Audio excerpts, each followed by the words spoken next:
ఆంధ్ర రాష్ట్రంలో ఏ సంఘటన జరిగినా ముందు వైఎస్ఆర్సీపీ పార్టీ వాళ్ళు చేసేది ఏంటంటే, అది సంఘటనలు జరుగుతాయో, సంఘటనలు కల్పితం అవుతాయో కూడా అర్థం కాని పరిస్థితి ఉంటుంది ఒక్కొక్కసారి.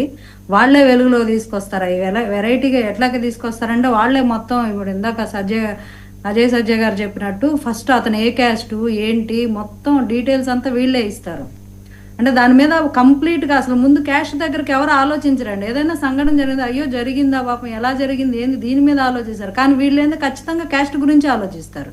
ఎందుకంటే వైఎస్ఆర్‌సీపీ పార్టీ చేసేదే కాస్ట్ రాజకీయం కాబట్టి వాళ్ళు ఎప్పుడు కాపులు ఎక్కడున్నారా? లేతే ఎక్కడికన్నా ఎవరికన్నా గొడవైతే ఈళ్ళు కాపులా కాదా? ఇప్పుడు మళ్ళీ కూడా అది సీఐ గారు కూడా దానికి సంబంధించిన క్యాస్ట్ అని మళ్ళీ వీళ్ళే చెప్తున్నారు అది గూడా. ఇన్ని రకాలుగా అసలు వాళ్ళ తల్లిదండ్రులు వెరీ క్లియర్‌గా చెప్తున్నారు. మాకు రాజకీయాలు ఆపాదించొద్దు. మాకు మాకు రాజకీయాలు అంటకట్టొద్దు. మా బాబు ఏమయ్యాడో తెలిస్తే చాలు అని చెప్తున్నారు. అలాంటిది వీళ్ళు మాత్రం కూర్చొని ఎక్కడ ఏది జరిగినా కూడా ఫస్ట్‌గా వచ్చేది మాత్రం కులం. మరి ఎందుకు ఈ వైఎస్ఆర్‌సీపీ పార్టీ వాళ్ళు ఎలా తయారయ్యారో అర్థం కావట్లేదండి. ముందు చాలా చిరాకొస్తుంది. ప్రతి దానికి కులం రంగు పులవడం, ఏదో ఒకటి చెయ్యాలని చేయడం. అర్థం కాని పరిస్థితి అయిపోయింది.